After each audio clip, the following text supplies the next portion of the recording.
Hi, I'm Jennifer Corey with the Heart Initiative, and we're so delighted to have you here for this next episode of Living with Heart. And today I have the privilege and the honor of introducing you to Fallon Goodman. Fallon is an assistant professor at the University of South Florida, whose area of research is, I think, very interesting to the community that we serve and really to the human community. And that's in the area of anxiety, emotions and emotional regulation, and well-being, and what things allow us to actually get to a greater sense of well-being in our lives. So I'm really delighted to introduce you to Fallon. Fallon, thank you so much for being here with us today. Thanks for having me. It's a pleasure. It's nice to talk to a human being amidst the quarantine. I haven't socialized much in the last month, so I'm grateful for the opportunity to talk to you. Well, I'm so glad we could be each other's excuse to get dressed, at least from the waist up. At least that I won't move my camera down. It's wonderful to have you here. Fallon, would you tell people a little bit about how you got interested in doing research in these areas around anxiety? And I know you have a specialty in social anxiety and emotion and well-being. I'd love to hear a little bit more about that. Sure. So a professor at the University of Maryland named Dr. Ken Rubin took a chance on a very impulsive, erratic 18-year-old who was interested in learning more about this ambiguous world of research. And he had a social anxiety lab. And he was particularly interested in how to identify early signs of kids with social anxiety disorder. And he had kids as young as preschool age, because what he learned and discovered about social anxiety disorder in particular is that we can identify it extremely early. And upon identifying it early, you can alter a child's trajectory, meaning that if you identify some characteristics of a child, maybe their temperament or how they're interacting with their peers, you can actually intervene so that you prevent the onset of social anxiety disorder. And social anxiety disorder in particular is really responsive to treatment. People that have social anxiety disorder get better, and they get better quickly. But yet, so many people in this country, in this world, suffer. It's the third most common emotional disorder in the United States. More than 1 in 10 people in the United States will develop social anxiety disorder. So the more I studied social anxiety, the more it really just kind of bothered me that so many people were suffering from it. Not only because it's treatable, but if we think about, maybe we'll talk more about well-being a little bit later, but if we think about the sources of joy in our life, they almost always involve other people. And for someone to not experience what makes life worth living, in my opinion, to not have that because of anxiety, it just feels so devastating to me. So that initial lab experience in social anxiety sort of broadened my eyes to this broader world of well-being. What does it mean to have a life that's worth living? What does that look like? What does that feel like for different people?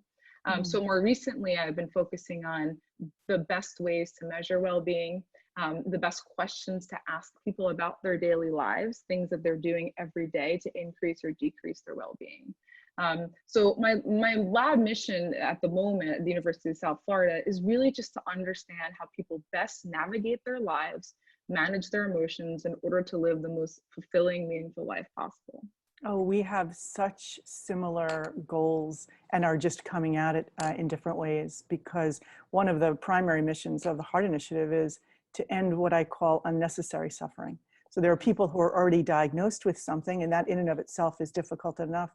But when we know that there are ways in which we can intervene and help people use strategies and skills and tools to reduce the suffering that comes from the suffering, then I feel like I can't not share that information with people. And so I get to, as part of that journey and wanting to bring that to people, I get to spend time interviewing researchers such as yourself, authors, and people who have really dedicated their lives to asking those kinds of questions. What are the ways in which we can intervene? What are the things that help people to move one way or another on a trajectory? And so I'm just delighted to have you here today. I feel like you've given us such a good segue into the first question, which might seem incredibly basic, but you know, while we all experience emotion, we don't even, we don't often stop and think about what is it? What are emotions? What purpose do they serve? In particular, anxiety. What is anxiety and what's the purpose that it serves in this larger scope of emotions? So I think when most people think about anxiety, they initially go to the bear in the woods scenario where anxiety is this physiological response. It's a response to threat that helps us fend off things that may have once been harmful to us or dangerous to us, or things that are currently. And that's true. And anxiety is helpful in detecting threat, those goosebumps, feeling like our heart is racing or sweating. But anxiety can also be helpful in other ways. It can help you plan. So if you are spending time right now worrying about getting sick with COVID, well, maybe then that worrying is leading you to be more planful in how you're operating in your life. You're more likely to wear a mask or gloves. So anxiety can help us think about the future. We often go to the worst case scenario, but sometimes that's helpful because then we can figure out ways to prevent the worst case scenario from happening. It can also help motivation and performance. If you are suffering through online classes right now, I feel so bad to all of my students. I'm sorry, we're doing our best. There might be a lack of motivation to get up, to get out of your bed, to get into real clothes and sit there at your computer. But if you're feeling a little bit anxious about maybe your grade or how you're going to learn the material, that anxiety might increase your motivation and or increase your performance. So when you go to take that online exam, if you're feeling a little bit of anxious about it, then you might perform better. It's sort of similar to any athletes that can understand the feeling of getting pumped up before a game. A little bit of anxiety is good. But when I think about anxiety, I think the benefit of anxiety, the thing that always comes to mind is it's an importance indicator. If you are anxious about something, it matters to you. If you're anxious about your career, if you're anxious about having a difficult conversation with your boss or firing an employee, it's the world telling you, it's your body telling you that this thing matters to you. Because if it didn't matter, you probably wouldn't be all that anxious about it.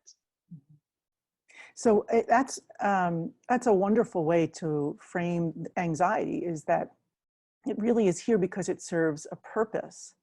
And some of that purpose can be to keep us physically safe. But I love how you talk about we can use it as fuel for motivation. We can use it to recognize what things really matter to us. And that's a wonderful way to expand our understanding of emotion and anxiety in particular. So let's talk a little bit, since you brought up COVID-19, which seems appropriate given the time that we're in. Let's talk a little bit about what the difference is between the beneficial effects of emotion and when we have like sort of that tipping point where they turn into, or our response or reaction to them become detrimental. And I specifically, again, around anxiety, I know you're at the university, and so you work with a lot of adults in their late teens to mid 20s and maybe late 20s. And I have a certain part of my population that's in that age group too. So imagine they're already dealing with an underlying chronic stressor or illness or condition in their life, and then they have this on top of it. Can we talk about what happens, how we know what that threshold is? What are some of the contributing factors to emotions going a bit awry? Yeah. So the first thing I'll say is it's always going to differ based on the person. So keep that in mind when you're checking in with yourself to see how you're doing. But there's two things to think about when you're trying to figure out, is my anxiety in the helpful, productive zone, or is it getting to be the unproductive zone? The first is, what are you feeling? What are your symptoms? Are you having trouble concentrating? You go to pick up a book and you can read less than a paragraph. You find your mind wandering to things like COVID, but also just to day-to-day tasks or worries. Are you excessively worrying to the point where you can't turn it off? You're spending multiple hours a day worrying. It feels uncontrollable. It feels excessive to you. Perhaps you're physically restless. You're jumping out of your skin. You're going stir crazy more than you probably would on an average day. Again, you have to contextualize this in the context of what is normative for you. Are you having trouble falling asleep? Are you having trouble staying asleep? Do you feel fatigued, like you're not getting enough rest at night? Are you spiraling to the point where you feel like you are having a panic attack, or you actually do have a panic attack? Is your anxiety getting to such a heightened point that you have the sudden onset of a lot of symptoms and you feel like you're losing control? Those are some of the symptoms characteristic of anxiety disorders. But beyond just the symptoms, the more important question to ask is, what are those symptoms doing to your life? Are they interfering with you living the life you want to live? Are they causing impairment? Are you so anxious and unable to concentrate that you can't complete a work assignment?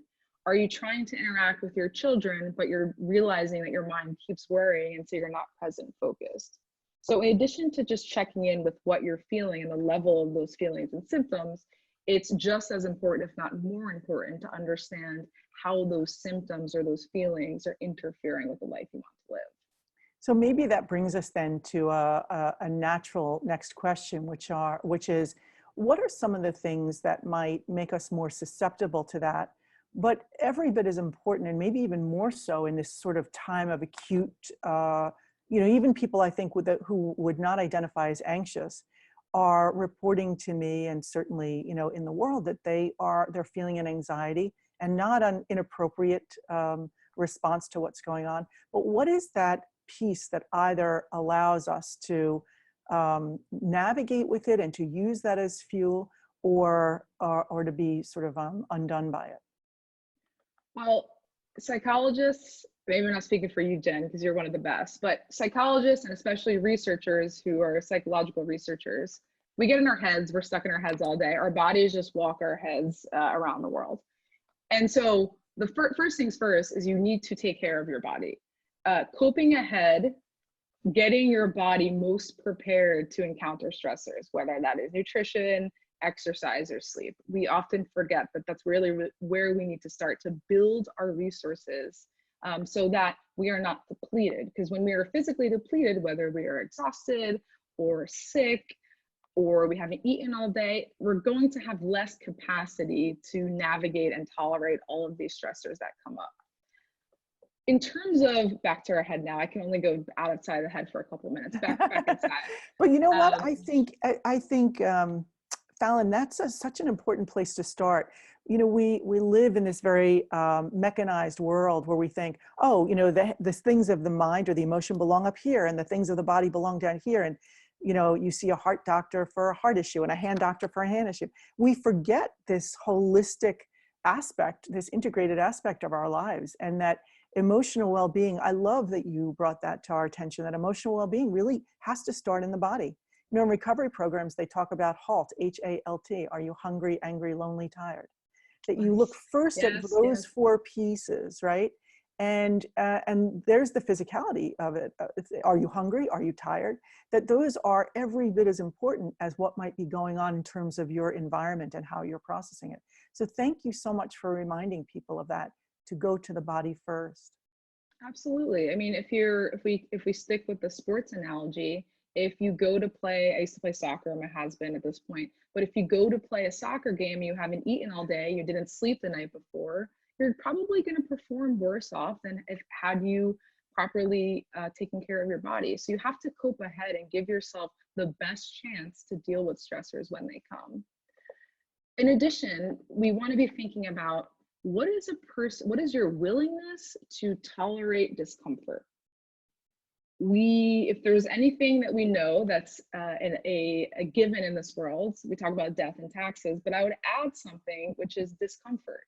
We are going to encounter adversity. Things are going to be bad. We're going to fail. We're going to get rejected, especially if you're in academia, you get rejected every day. And so we have to— Or you're a mother, I just want to say. Or you're not there yet, but I think that'll be my next one I use. Yeah, exactly. Sorry, Mom. There has to be a willingness to tolerate discomfort. And rather than try to get rid of anxiety, to get rid of anger, we need to be able to, at the minimum, sit with it, but perhaps even harness it. So work coming out of my lab and my former lab at George Mason with Todd Kashdan, we want to know what are the skills, what are the best skills that people use to make them emotionally agile, to make them flexible. So rather than just understanding the strategies that people use, how do people flexibly switch off the different strategies? And so if you have a broader repertoire, if you have more tools in your toolkit, then you're going to be better able to tolerate distress because you're not relying on just one strategy. Now, human beings like to feel good and we don't like to feel bad. It's a really simple, and in some ways humans are so simple. In some ways psychologists don't even need a job.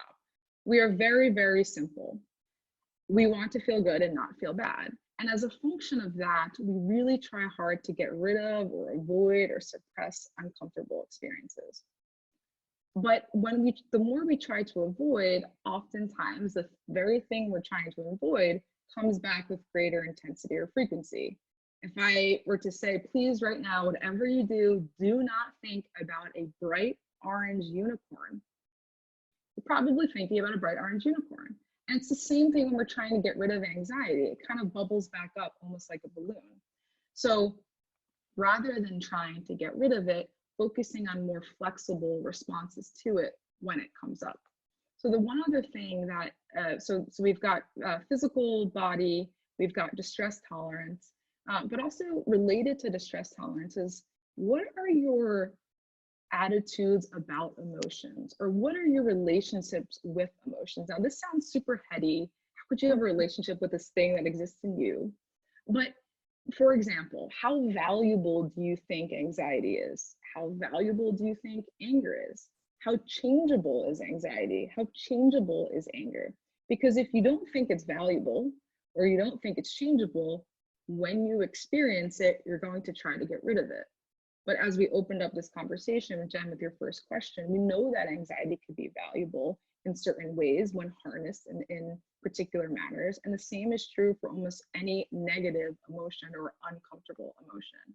But the interesting thing, Fallon, is outside of the lab or the psychotherapy office, we don't really have a place where people can talk about emotions. It just is not part of our daily vernacular culturally.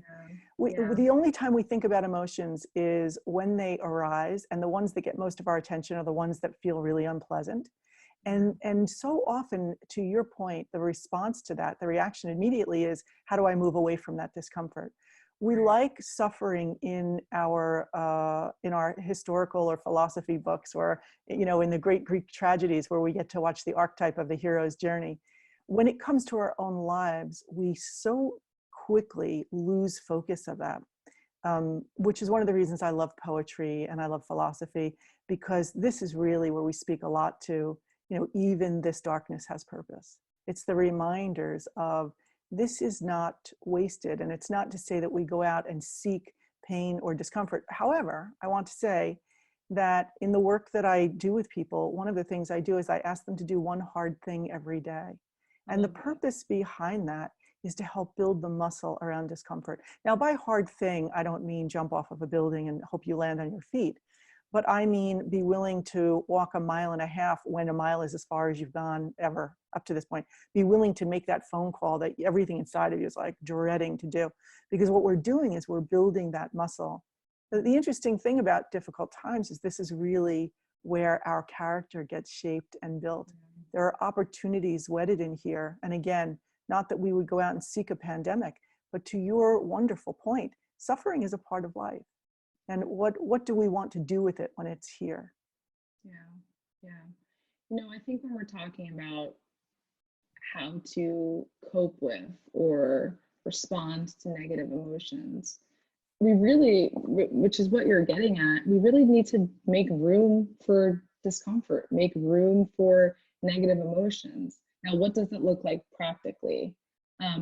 It could involve something like mindfulness. Now, mindfulness is often touted as the panacea of all strategies. Time magazine has a mindful revolution cover. I'm from New Jersey, I'm Italian, so my mindfulness skills are terrible. Maybe I need to practice more, but I'm not a big mindfulness person. But mindfulness might be helpful in that you're actively tuning into your negative emotions. So you're actually bringing attention towards them. And then you're not judging them as good or bad, you're building an acceptance toward them. So you're tuning in, you're increasing your awareness, and then you're hopefully, the more you practice that, building your acceptance, which can make room for some of the uncomfortable emotions. And that's what I mean about awakening to what is. That Right. sometimes we only, emotions only get our attention when we have no other choice, you know? And then, of Right. course, we feel at the mercy of it. But imagine if each day we tuned into what is and we notice all of the ways in which we move through the undulations of the emotional landscape on a daily basis, then it becomes, I think, less threatening Yeah. when a larger wave comes. Now, all of that said, I want to make sure that we move this from this sort of beautiful, poetic, theoretical piece to right now we're in an acute state of heightened uncertainty. Yeah. And there are a lot of people for whom this is the first time they've really had to confront the difference between what we think we can control and what we actually can. And this has caused a fair amount of anxiety, and God help them if they're watching the news in any way, shape, or form. Those red lines are, we're going to see. Depends what channel. You and I are going to, it's a channel, right? We're going to see in 6 months that people have no reaction to red anymore. There's just a flat affect. They see the color red and nothing happens, you know, Yeah. because the overexposure to it is incredible. And I don't mean that in any way to diminish the significance of what's happening. But I do think that we have, everything is contracted around this experience that's happening, as if spring is not blossoming, as if Yeah. we don't have food in the refrigerator today, as if we're not breathing in this Right. moment here and now. And so this is where I think some of the mindfulness can be so incredibly helpful. The reawakening to what is right here, right now, including the emotional landscape. I think maybe this is a nice dovetail into talking about what is emotion regulation? What is it, and how do we help people access that skill, that unused skill? Yeah. When we talk about emotion regulation, or sometimes referred to as emotion management, it's any attempt to change your emotional experience, to increase, to decrease, to get rid of, to avoid, to prevent, any way in which you're either altering your thoughts, your behaviors, or your environment to change your emotional experience. Now, the key here is if you want to change your emotional experience, you might want to know how you exactly want to change it. Do you want to feel less anxiety? Do you want to feel more joy? And what is that in service? What goal is that in service of? Do you want to feel less anxious simply to feel less anxious, which is true often, and that's fine? Or do you also want to feel less anxious so you could, say, give a better speech or write a better report? So the first step in emotion regulation is clarifying what you want to feel. What are the emotions you're experiencing? In a rather granular manner. So not just I feel blah or I feel okay. It's maybe I feel a little bit anxious, really sad. I'm kind of disappointed. I'm worrying a lot because my anxiety is so high. So getting really granular with what you're feeling. By doing so, you'll get a better understanding of what your goals are. Well, I feel really anxious, and my goal is I don't want to feel bad anymore, but I also want to, for the next 2 hours, be really engaged with my students. So my goal in the situation is to feel less anxious, but it's really in service of another goal, which is to perform broadly. And so once you figure out what you're feeling and what your goal is, well, then the question is, what is the best tool that I have right now in this situation to meet that goal? And this is where tools are going to look really different for a lot of people. For example, distraction and avoidance get a bad rap. I've talked about it already as something that's relatively maladaptive. Sometimes distracting is really helpful. If you are if you're waiting on biopsy results and you know that it's going to take 3 days, you're going to get them on Friday, and there's nothing you can do about that. Distracting yourself from those thoughts and maybe in a way that's engaging in things you want to do is going to be really helpful. So I hesitate to recommend or talk about specific tools, but rather identify your goal and then work backwards from there about how to best meet that goal. It reminds me of my one of my favorite mentors when I was up at Harvard last year in Boston, suffering through Patriots and Red Sox and cold. Dr. Kate McHugh, I was worrying a lot. It was a really stressful year. And she's like, almost every week she said to me, you're trying to solve problems, but you don't know what you're solving. You don't know what problem you're solving. You're just sort of spinning your wheels and worrying. So trying to identify the problem, the goal that you want to achieve that emotions are getting in the way of, and then working backwards from there can be really helpful about how to best approach your emotions and therefore best manage your emotions. I love that piece about the word that I was using for it with people was anchoring. It gives you something to anchor to. Yes. That when anxiety or when distress arrives at your door, part of what happens is it's like the wind kicking up on the beach. Yeah. So if you have a kite and you look at the kite itself as emotions, and maybe anxiety being the tail of it in some way. When the winds are calm, you can kind of let that kite out as far as you want, and it seems like it can fly pretty well. But when it starts really whipping up, part of what you have to do is be able to bring it back, anchor it back to something. Bring your attention and your focus, even in terms of a timeline, back more to this moment here and now. What do I need to do next? Right, absolutely. Yeah. So one of the things that we're being asked to do right now is to social distance. Although I heard yesterday that the CDC, I hope in part because the world of psychologists and psychotherapists encouraged them to change the wording, and they heeded the call from social distancing to physical distance.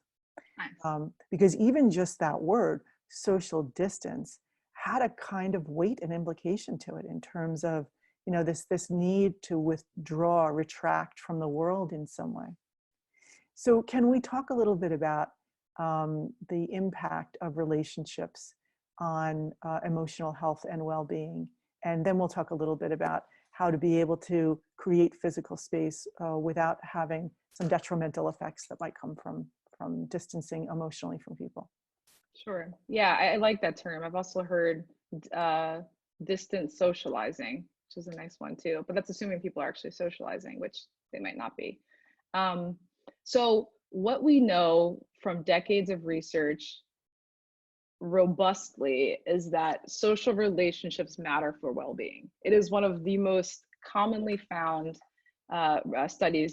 findings across studies. One of your mentors, Dr. Seligman, and one of my heroes at Diener found that when they ask people across the world, basically how happy or how high their well-being is, and all of these other sources or predictors of that, they found that the single thing that differentiated people that were happy from people that were very happy was the presence of strong relationships across the world.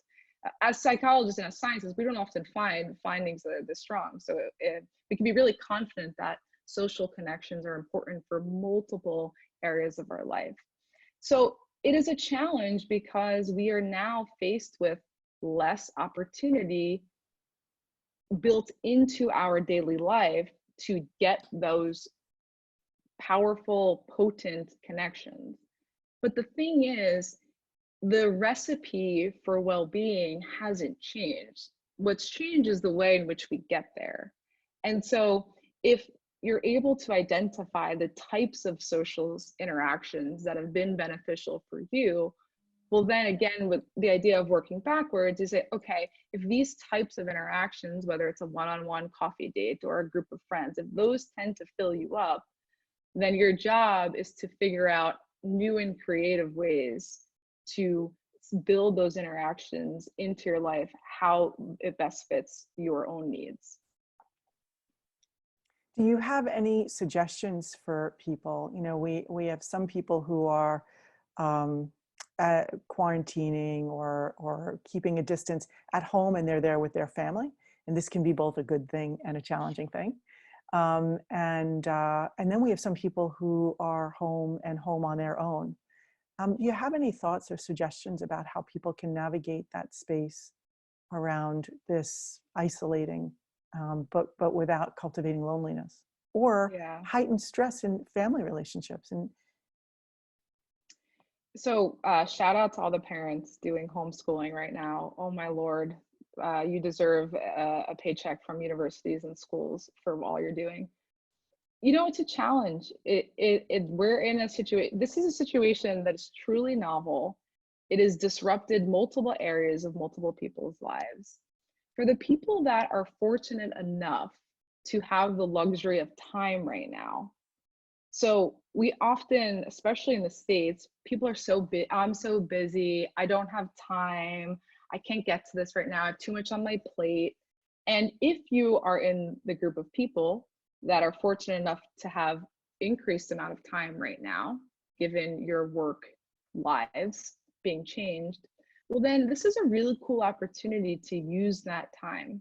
Now, what that looks like for a given person is going to vary based on what they care about, but being creative and taking stock of the time that you have, doing the thing that you really want to do with your life, but you've put off, writing that book, starting that video series, contacting that person that influenced your life, I wrote a gratitude letter to a first grade teacher the other day, and I cannot find her anywhere. Oh, that is so cool. Mrs. Detrani, I love you. If you're listening somewhere in the world or someone knows you, Where did you go to school? Blue, Brookdale Elementary School in Bloomfield, New Jersey. Okay, so Mrs. Detrani.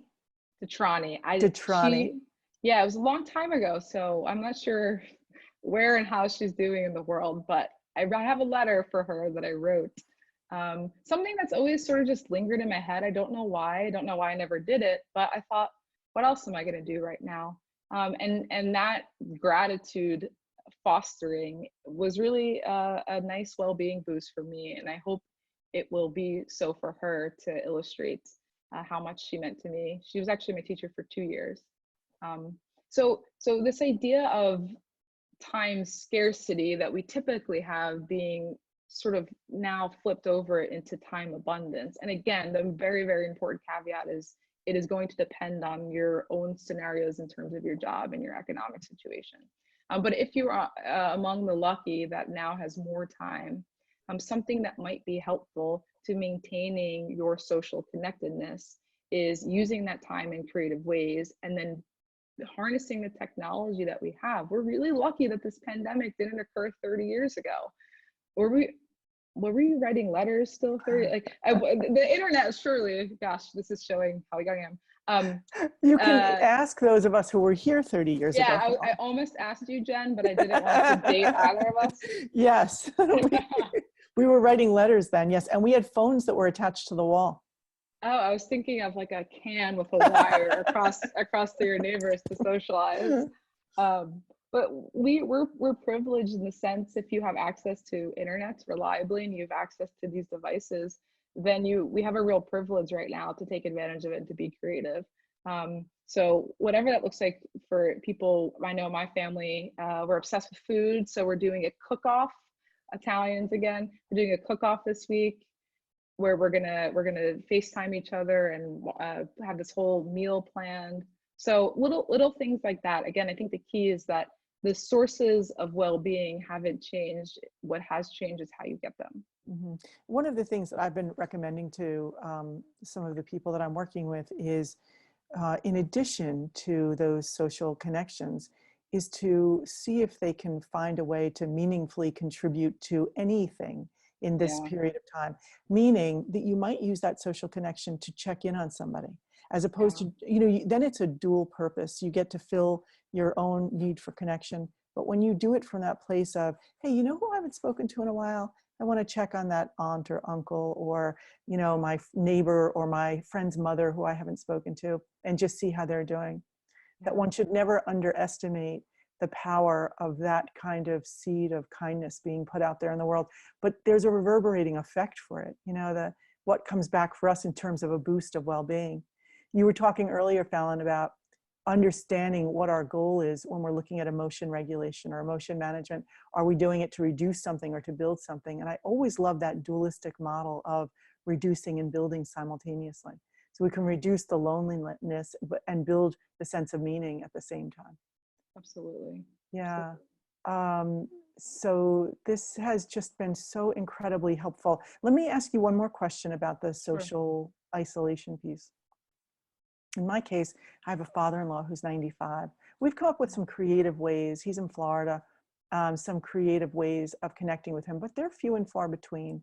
But he's not alone. I have clients who are in their 60s and 70s who just happen to live alone. Their children are grown and gone. They're not married at this particular junction. and about really wanting to help people who feel a little bit lost in that regard.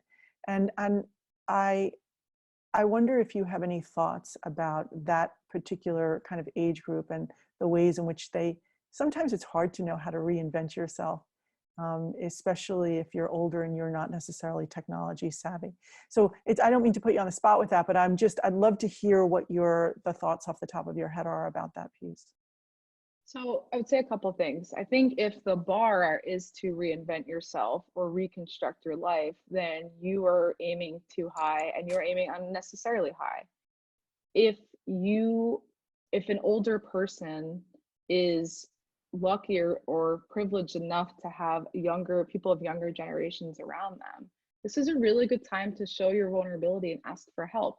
The other day, my dad didn't ask for this, by the way, but I was helping my father figure out how to order groceries. He has always he's a very set routine, and we don't mess with the routine. But now his routine has, after years of building this, which is probably true for a lot of people, his routine is disrupted. And so my sister and I have been showing him on video, showing him step by step how to use different apps, how to engage with people from a distance. So whether that's ordering groceries or showing him how to use FaceTime or showing him how to use Zoom if he wants to have a meeting with his employees. I think us being ready and willing to help, and him just being all it took was he just gave us a little window, a little opening of vulnerability, allowed us to step in and say, here, let us help. Let me help you figure out the best way to reconstruct this part of your life right now in order to get through this. But when I think, or in addition, when I'm thinking about people of this group, we know that they're at greater risk. So presumably they're going to have more anxiety or worries or more constraints on their life that might increase their anxiety. So as best we can, being compassionate with and recognizing that, yes, this is novel for all of us, but if we aren't in that category of older and or pre-existing condition, we can't fully appreciate, we might not be able to fully appreciate the anxiety and stress that they're feeling. So giving them a little slack, if these individuals in your life, or if it's you that is feeling a little bit irritable or reactive or lashing out, kind of checking in with ourselves to find ways to be as compassionate as we can, because we're all just trying to figure this out. There's no roadmap. Nobody knows what they're doing anywhere. And so allowing us to be a little bit flexible when people slip up in their best attempts to figure this out. I love that, Fallon. Thank you so much. One of the thoughts that I had around that is, isn't this an opportunity for younger people to step up and recognize the value that they can add to the lives of those who are older, and to your point, are feeling more vulnerable and have more constraints, and just even the awareness of that, of like, yes, we're all in it, but there are some people who are experiencing this at a different level. And to bring exactly to that, I absolutely love that. And so that's a call to all the college kids who are trying to figure out what to do with all this time. Yeah. Call your grandmother. Okay. Yeah. So after you study for the exam, which is in 3 weeks. Yeah, after that. Are we going to end on an anxious note? Thanks, Fallon. No. Okay. So I have 3 questions that I want to ask you. Sure. And one is, can you share with our audience what one of your best practices is right now for navigating this time in your own life? It's a great question. I don't know if I'm the best person to ask. Sometimes we are what we study, but That's what makes you the best person to ask. For me, I've tried to maintain as much normalcy in my routine as possible. So every morning, wake up, grind the coffee beans. I live in Florida, so I get to sit on my balcony, enjoy my cup of coffee, and I immediately start writing. I try to write for about an hour to 2 hours every morning. And I've always done that, even when the world was more normal. So sticking to that, it brings me a ton of meaning, a ton of joy. It decreases my anxiety about what the day will bring. Once I feel productive and that I'm contributing meaningfully in the form of writing, it sets up my entire day and always have. always has. So for me, it's been maintaining that practice, but also in the larger context of maintaining my routine. I love that. I think the routine is critically important. And I've said to people, it doesn't matter what you have to do that day. Please start with making your bed and taking a shower. I feel like I've turned into everybody's mother all of a sudden. But there is something to those predictable things that the brain needs the orientation, and we can provide it in these really simplistic ways that can be very grounding. So as Yeah. you're grinding your coffee, you're grinding yourself. Um, Nice. Okay, in addition to Mrs. Detrani. Detrani, Yeah. in addition to Mrs. Detrani, for whom we are all grateful, um, because she is part of the reason that you're here right now. Can you tell us what else you are most grateful for at this time? I'm most grateful that I have the privilege to still do the job that I'm in love with and almost have little disruption in my routine and pretty much no disruption on my functioning. I know a lot of people are not in that situation. Friends and family of mine have lost jobs, are struggling, or going to lose their job, have lost health insurance. I am most grateful that I have a job that I love that gives me the freedom of time and the luxury to stay home. Mhm. Yeah, that's really beautiful. And then the last question is, given the circumstances exactly as they exist right here, right now, what do you hope for? I hope that people can use this horrible, ongoing tragedy to find the silver lining, and not in a overly optimistic, bubbly, unrealistic way, but truly to think with curiosity and creativity about their new world and stumble upon or actively find something that they can take stock of, take some meaning from, and move forward when we're finally out of this. Oh my God, I love that. I love that. You know, Emily Esfahani Smith, who is a writer and wrote a piece in the New York Times this week, coined or she didn't coin, but she reintroduced us to Viktor Frankl's term, tragic optimism. And Yeah. that's what I thought of when you said that, which is the recognition of the suffering and the horror and the sadness of something, but at the same time being able to be hopeful about how we're going to come through it. And if I could, Jen, just add one more thing to that.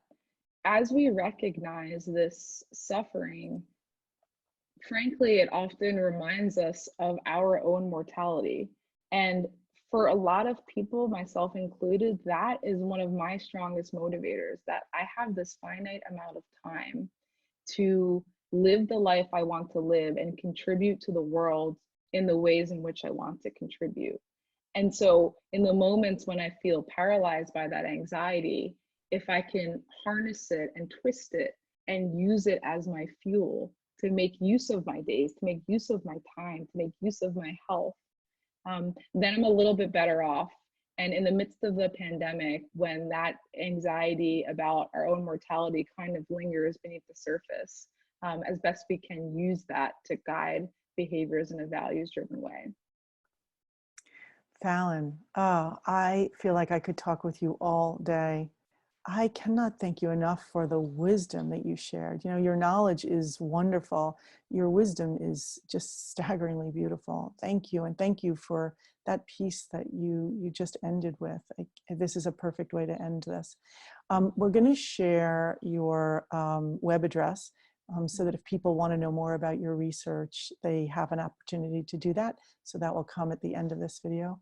And I just want to thank you. I have so much gratitude for your willingness to share your heart and your work with us today. So thank you so much for that, Fallon. Thank you, Jen, and thanks for all that you do. We need more people like you out on if we talk about frontline workers, you are one of them. So thank you for putting together this series and for all the challenging work that you do, helping people feel just a little bit better about themselves and their life. Thank you. Thank you. Thank you.